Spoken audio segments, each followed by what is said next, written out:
ഓം ശാന്തി. കണ്ണു തുറന്ന് ധ്യാനിക്കുക എന്നത് വളരെയധികം എനർജി തരുന്നതും നിത്യജീവിതത്തിൽ ഒത്തിരി കാര്യങ്ങൾക്കും സന്ദർഭങ്ങൾക്കും ഉപയോഗിക്കാൻ ആവശ്യമായതുമായിട്ടുള്ളൊരു മെത്തേഡാണ്. ഈശ്വരീയ വിശ്വവിദ്യാലയത്തിൽ സ്വയം ഭഗവാനാൽ പഠിപ്പിക്കപ്പെടുന്നതായിട്ട് നമ്മുടെ ട്രെയിനിങ് രാജയോഗ മെഡിറ്റേഷനിൽ കണ്ണ് തുറന്നാണ് നമ്മൾ ധ്യാനിക്കാറ്.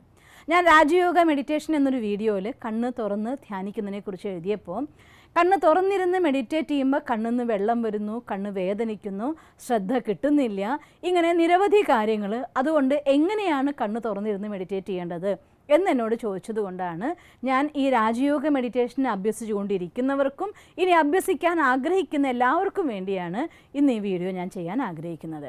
കണ്ണ് തുറന്ന് ധ്യാനിക്കുന്ന സമയത്ത് നിങ്ങൾക്കറിയോ, ധ്യാനം അഥവാ യോഗ എന്നതിന് വലിയൊരു പരമോന്നതമായിരിക്കുന്ന ഒരു ലക്ഷ്യമുണ്ട്. നമ്മുടെ മനസ്സ് കർമ്മങ്ങളിൽ മുഴുകുന്ന സമയത്ത്, കാര്യത്തിൽ മുഴുകുന്ന സമയത്ത് നമ്മുടെ പൂർണ്ണമായിരിക്കുന്ന ശ്രദ്ധ ആക്ഷൻ കോൺഷ്യസിലേക്ക് മാറും, അഥവാ ന്യൂട്രൽ തോട്ട്സിലേക്ക് മാറും. ആ തോട്ട്സ് കൊണ്ട് ഒരിക്കലും നമുക്ക് എനർജി ഗെയിൻ ചെയ്യാൻ പറ്റില്ല, മറിച്ച് നമ്മുടെ എനർജി നഷ്ടമാവുകയാണ് ഉണ്ടാവുന്നത്. കർമ്മം ചെയ്ത കർമ്മത്തിൻ്റെ മൊമെൻറ്റ്സിന് എനർജി റിസീവിങ് ആയിട്ടുള്ള മെത്തേഡിലേക്ക് മാറ്റാനുള്ള ഈസിയസ്റ്റ് ആൻഡ് ബെസ്റ്റ് മെത്തേഡാണ് രാജയോഗ മെഡിറ്റേഷനിൽ കണ്ണ് തുറന്ന് മെഡിറ്റേറ്റ് ചെയ്യാൻ വേണ്ടി ഭഗവാൻ നമ്മുടെ അടുത്ത് പറയുന്നത്. ഇതുവരെയുള്ള കാലഘട്ടത്തിൽ ഈശ്വര എന്ന് ഓർക്കുമ്പോൾ നമ്മൾ കണ്ണടയ്ക്കും. അത് കഴിഞ്ഞ ശേഷം നമ്മൾ കർമ്മത്തിൽ ചെയ്യുന്ന സമയത്ത് കണ്ണ് തുറന്ന് കർമ്മം ചെയ്യും. കർമ്മവും യോഗയും രണ്ടും രണ്ടായി പ്രവർത്തിക്കുന്നിടത്തോളം കർമ്മം ചെയ്യുന്ന സമയത്ത് ആക്ഷൻ കോൺഷ്യസ് ന്യൂട്രൽ തോട്ട്സ്, ഭഗവാനെ ഓർക്കുന്ന സമയത്ത് സോൾ കോൺഷ്യസ്, അതേ സമയത്ത് തന്നെ നമ്മുടെ ഹൈ ലെവൽ എനർജറ്റിക് ആയിരിക്കുന്ന തോട്ട്സ്. ഇത് രണ്ടിൻ്റെയും എനർജി ലെവൽ നോക്കിയാൽ രണ്ടും രണ്ട് ലെവലിലാണ്. അതേസമയം കർമ്മ വിത്ത് യോഗയാവുന്ന സമയത്ത്, കർമ്മയോഗത്തിൻ്റെ അഭ്യാസം വരുമ്പോൾ അഥവാ ഭഗവാന്റെ സ്മൃതിയിൽ ഇരുന്നു കൊണ്ട് കർമ്മം ചെയ്യുന്ന സമയത്ത് കർമ്മ കോൺഷ്യസിന് പകരം സോൾ കോൺഷ്യസിൽ അഥവാ ആത്മബോധത്തിൽ നിന്നുകൊണ്ട് ആ കർമ്മത്തിൻ്റെ ബന്ധനത്തിൽ കുരുങ്ങാതെ ഒരു ബെസ്റ്റ് പെർഫോം ചെയ്യാൻ നമുക്ക് സാധിക്കും. ഫോർ എക്സാമ്പിൾ, ക്രിക്കറ്റ് കളിക്കുന്നവരെക്കാൾ കൂടുതൽ കളി കണ്ടുകൊണ്ടിരിക്കുന്നവരാണ് ദാ ഇപ്പോൾ ഔട്ടാവും, ഇപ്പോൾ റണ്ണ് ഓടിക്കോ എടുത്തോ എന്നൊക്കെ പറയുന്നത്. ആ കളി ഒരു പിടിച്ചു, ക്യാച്ച് ചെയ്തില്ല, തൊട്ടിട്ടില്ല, ഇതെല്ലാ കാര്യങ്ങളും കൂടുതൽ പറയാൻ സാധിക്കുക കണ്ടുകൊണ്ടിരിക്കുന്നവർക്കാണ്. കളിക്കളത്തിൽ കളിക്കുന്നവരെക്കാൾ കൂടുതൽ അത് ശരിയും തെറ്റും പറയാൻ സാധിക്കുക ഒരു കാഴ്ചക്കാരനാണ്. അതുകൊണ്ടാണ് കർമ്മണ്യേവാധികാരസ്ഥേ മാ ഫലേഷു കഥാചന എന്നൊക്കെ പറഞ്ഞത്. കർമ്മത്തിൽ ഡിറ്റാച്ച്ഡ് ആയിട്ട് കർമ്മം ചെയ്യൂ, അതെപ്പോഴേ സാധിക്കുള്ളൂ. നമ്മൾ ബോഡി കോൺഷ്യസിലാണെങ്കിൽ അഥവാ ആക്ഷൻ കോൺഷ്യസിലാണെങ്കിൽ, ഞാൻ ദേഹം എന്നുള്ള ബോധത്തിൽ ഇത് എൻ്റെ എന്ന് വിചാരിച്ച് കർമ്മം ചെയ്യുമ്പോഴും, അതല്ല കർമ്മം എന്നുള്ള കോൺഷ്യസിൽ കർമ്മം ചെയ്യുമ്പോഴും അറിയാതെ നമ്മൾ കർമ്മമായിട്ട് അറ്റാച്ച്ഡ് ആവും. അതേസമയം ഇത് എൻ്റെ നിയുക്തമാക്കപ്പെട്ട കർമ്മമാണെന്ന് ബോധത്തോടെ ചെയ്യണമെങ്കിൽ ഞാൻ ഈ ദേഹമല്ല, ഇതിൽ ആത്മാ എന്നുള്ളതായിട്ടുള്ള ബോധം വേണം. അപ്പം ഞാൻ ആത്മാ ഈ ദേഹത്തെ കൊണ്ട് കർമ്മം ചെയ്യിക്കുകയാണെന്നൊരു ഫീൽഡിൽ കർമ്മം ചെയ്യുമ്പോൾ ഞാൻ ആത്മാവാണെങ്കിൽ തന്നെത്താൻ എൻ്റെ എന്നതിൽ ഭഗവാന്റെ സ്മൃതി നമുക്ക് വരികയായി. അപ്പോൾ ഭഗവാന്റെ ഓർമ്മയിൽ നിങ്ങൾ ആ കർമ്മം ചെയ്യുമ്പോൾ, കർമ്മം നമ്മൾ ശരീരം കൊണ്ട് ചെയ്യുന്നുണ്ട്, അതിന് വേണ്ടതായിട്ടുള്ള ആവശ്യമായിട്ടുള്ള തോട്ട്സ് കൊടുക്കുന്നുണ്ട്.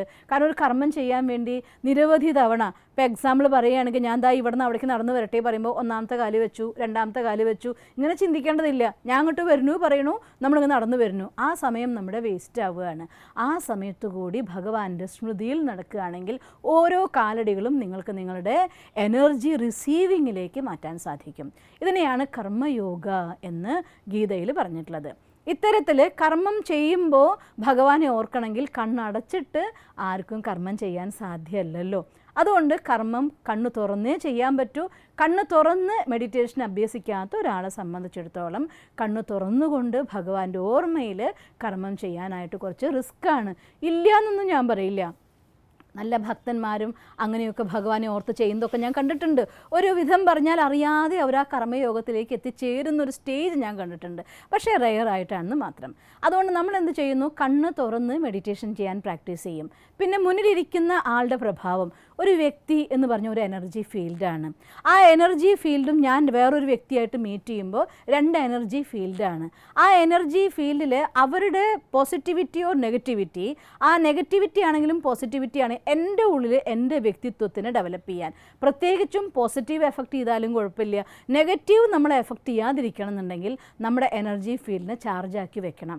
ആ എനർജി ഫീൽഡ് ചാർജായിട്ട് വെക്കണമെങ്കിൽ മുന്നിൽ കാണുന്ന വ്യക്തി സ്ത്രീയാണ്, പുരുഷനാണ്, അവർ ഈ പദവിയിലുള്ള ആളാണ്, അവരിങ്ങനെയാണ്, ഇങ്ങനെയുള്ളതായിരിക്കുന്ന prestige, position, privilege, penny, people, ഇതിൻ്റെയൊക്കെ ആധാരത്തിൽ നമ്മൾ മുന്നിൽ നിൽക്കുന്ന വ്യക്തിയെ കാണുന്ന സമയത്ത് ഇത് ഓട്ടോമാറ്റിക്കലി നമ്മുടെ ആ ഒരു സെൽഫ് റെസ്പെക്റ്റ് അഥവാ എൻ്റെ മാനസികമായിട്ടുള്ള അവസ്ഥ, അവരുടെ അവസ്ഥ കുറച്ച് ഹൈ ആണെങ്കിൽ തന്നെത്താൻ നമുക്കൊരു ഇൻഫീരിയോറിറ്റി കോംപ്ലക്സ് ഫീൽ ചെയ്യും. നമ്മുടെ അവസ്ഥ അവരെക്കാൾ ഉയർന്നതാണെങ്കിൽ സുപ്പീരിയോറിറ്റി കോംപ്ലക്സ് ഡെവലപ്പ് ചെയ്യപ്പെടും. അതേസമയം മുന്നിൽ നിൽക്കുന്ന ആളെ ആത്മാവായി കാണുമ്പോൾ ഒരു നാടകത്തിൽ വെറൈറ്റി ആയിരിക്കുന്ന റോള്, എല്ലാവരും അവനവൻ്റെതായിട്ടുള്ള റോൾ അഭിനയിക്കുന്നു. ചിലർ ഭിക്ഷക്കാരൻ്റെ റോൾ അഭിനയിക്കും, ചിലർ രാജാവിൻ്റെ റോൾ അഭിനയിക്കും, ചില രാജകുമാരൻ ഭിക്ഷക്കാരൻ്റെ റോൾ അഭിനയിച്ചേക്കാം, ചിലർ വില്ലൻ റോൾ അഭിനയിക്കുന്നു, ചിലർ നായകൻ റോൾ അഭിനയിക്കുന്നു. സിനിമ കഴിയുന്ന സമയത്ത് എല്ലാവരും നല്ല ആക്ഷൻസിനെ കൺഗ്രാജുലേറ്റ് ചെയ്യുകയാണ് ചെയ്യുന്നത്.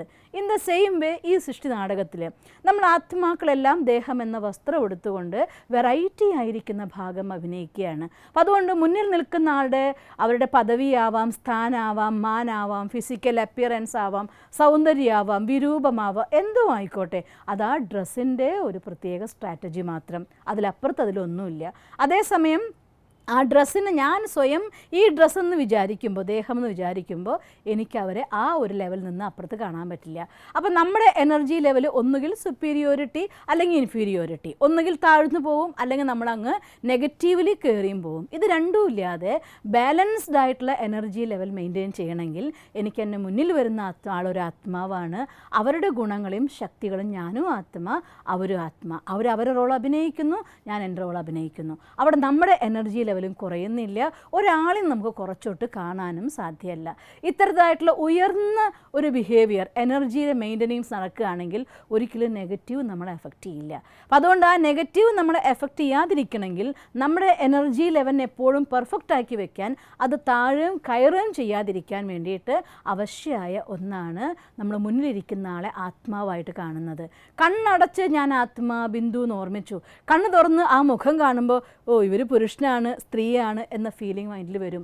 ആ തോട്ട് വന്നാൽ നേരെ opposite റിസൾട്ടായി.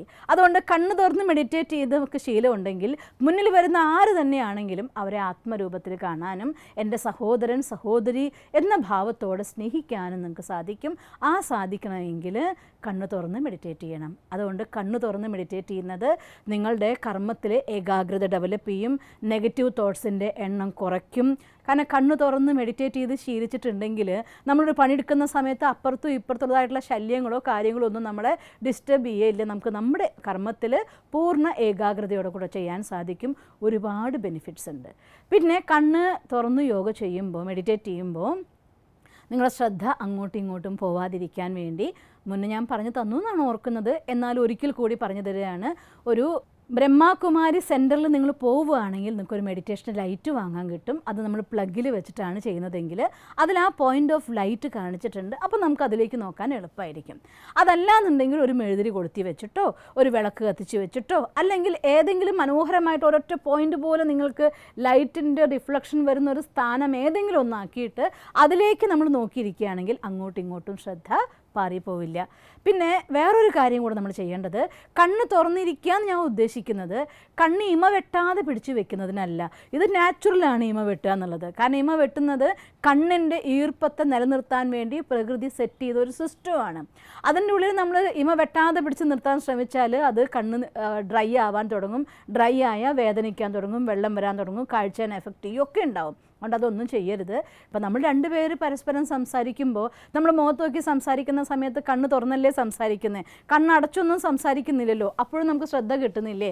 In the same way കണ്ണ് തുറന്ന് മെഡിറ്റേറ്റ് ചെയ്യാൻ ചിലർത്ഥം കണ്ണ് ഇമ വെട്ട് ഇമ വെട്ടാതിരിക്കുക ആയിക്കോട്ടെ, ഇതിനെ നമ്മൾ ലീവ് ചെയ്യുന്നു. കണ്ണടച്ച് പിടിക്കാനും ശ്രമിക്കുന്നില്ല, കണ്ണ് തുറന്ന് പിടിക്കാനും ഇമ വെട്ടാതിരിക്കാനും ശ്രമിക്കുന്നില്ല. ഓറലി ഒരു കാഴ്ച കാണുന്ന അവസ്ഥയിൽ പക്ഷേ രണ്ട് കണ്ണും രണ്ട് ഭാഗത്തേക്ക് പോവാതിരിക്കാനും ശ്രദ്ധ അങ്ങോട്ടും ഇങ്ങോട്ടും പോവാതിരിക്കാനും നമ്മൾ സ്വയം നമ്മളോട് പറയുകയാണ്, ഞാൻ ധ്യാനത്തിന് വേണ്ടി ഇരിക്കുകയാണ്, അതുകൊണ്ട് ഈ ഒരൊറ്റ പോയിന്റിലേക്ക് ഏകാഗ്രാവൂ എന്ന് പറഞ്ഞുകൊണ്ട് മനസ്സും ബുദ്ധിയാണ് യാത്ര ചെയ്യുന്നത്. കണ്ണ് ഒരു പോയിന്റിൽ നമ്മൾ ഉടക്കി നിർത്തുന്നു, അത്രയേ ഉള്ളൂ. അതുകൊണ്ട് കണ്ണ് തുറന്നിരുന്ന് ധ്യാനിക്കുക എന്ന് പറയുമ്പോൾ കണ്ണ് തുറന്ന് ബലം പിടിച്ചിരുന്നിട്ട് കണ്ണിന് വേദന വരുത്തരുത്, കണ്ണിന് വെള്ളം വരുന്ന അവസ്ഥയാവരുത്, കാഴ്ചയ്ക്ക് പ്രോബ്ലം ഒന്നും ഉണ്ടാവരുത്. സിമ്പിളായി നമ്മളിപ്പോൾ സംസാരിക്കുമ്പോൾ നമ്മൾ മുഖത്തോട് മുഖം നോക്കി സംസാരിക്കുന്ന സമയത്ത് കണ്ണ് തുറന്നിരിക്കും പോലെ സരളമായിട്ട് ഇത് ഇമ വെട്ടാതിരിക്കുകയോ ചെയ്തോട്ടെ, അടച്ചു വെക്കരുത് എന്ന് മാത്രം. അതുകൊണ്ട് ചിലപ്പോൾ ഹാഫ് ഓപ്പൺ ആയെങ്കിൽ നോ പ്രോബ്ലം, നമ്മുടെ ശ്രദ്ധ അവിടെ വെച്ചുകൊണ്ട് നമുക്ക് ഭഗവാന്റെ അടുത്തേക്ക് യാത്ര ചെയ്യാൻ സാധിക്കും. ഇങ്ങനെയാണ് കണ്ണ് തുറന്ന് മെഡിറ്റേറ്റ് ചെയ്യേണ്ടത്. ആ മെഡിറ്റേഷൻ നിങ്ങളുടെ കോൺഷ്യസ് തലത്തിൽ ഹൈ ലെവലിലേക്ക് ഉയർത്താനും സഹായിക്കും. അതുകൊണ്ട് നിങ്ങൾ തീർച്ചയായിട്ടും ആ മെഡിറ്റേഷൻ പഠിക്കുന്നുള്ള വിശ്വാസത്തോടെ കണ്ണ് തുറന്ന് മെഡിറ്റേറ്റ് ചെയ്തുകൊണ്ട് ഓൾവേസ് മെഡിറ്റേറ്റീവ് മൂഡിൽ ഭഗവാന്റെ ഓർമ്മയിൽ കർമ്മം ചെയ്തുകൊണ്ട് നിങ്ങളുടെ ഓരോ കർമ്മത്തിലും സക്സസ് ആകും എന്ന ഉറച്ച വിശ്വാസത്തോടെ നിർത്തട്ടെ. ഓം ശാന്തി. ഈ വീഡിയോ നിങ്ങൾക്കിഷ്ടപ്പെട്ടുവെങ്കിൽ തീർച്ചയായും ഈ യൂട്യൂബ് ചാനൽ സബ്സ്ക്രൈബ് ചെയ്താലും, കൂടാതെ please like it and share it. ഒപ്പം ഞങ്ങളുടെ ഫേസ്ബുക്ക്, ട്വിറ്റർ, ഇൻസ്റ്റാഗ്രാം കൂടി ഫോളോ ചെയ്ത് നിങ്ങളുടെ പ്രോത്സാഹനങ്ങൾ തന്നാലും. നിങ്ങളുടെ അഭിപ്രായങ്ങൾ ഞങ്ങൾക്ക് ഏറെ വിലയേറിയതാണ്. അത് കമന്റ് ബോക്സിൽ എഴുതിയാലും. ഞങ്ങളെ സ്നേഹിക്കുന്ന, ഞങ്ങളോടൊപ്പം നിൽക്കുന്ന ഏവർക്കും അകമഴിഞ്ഞ് നന്ദി.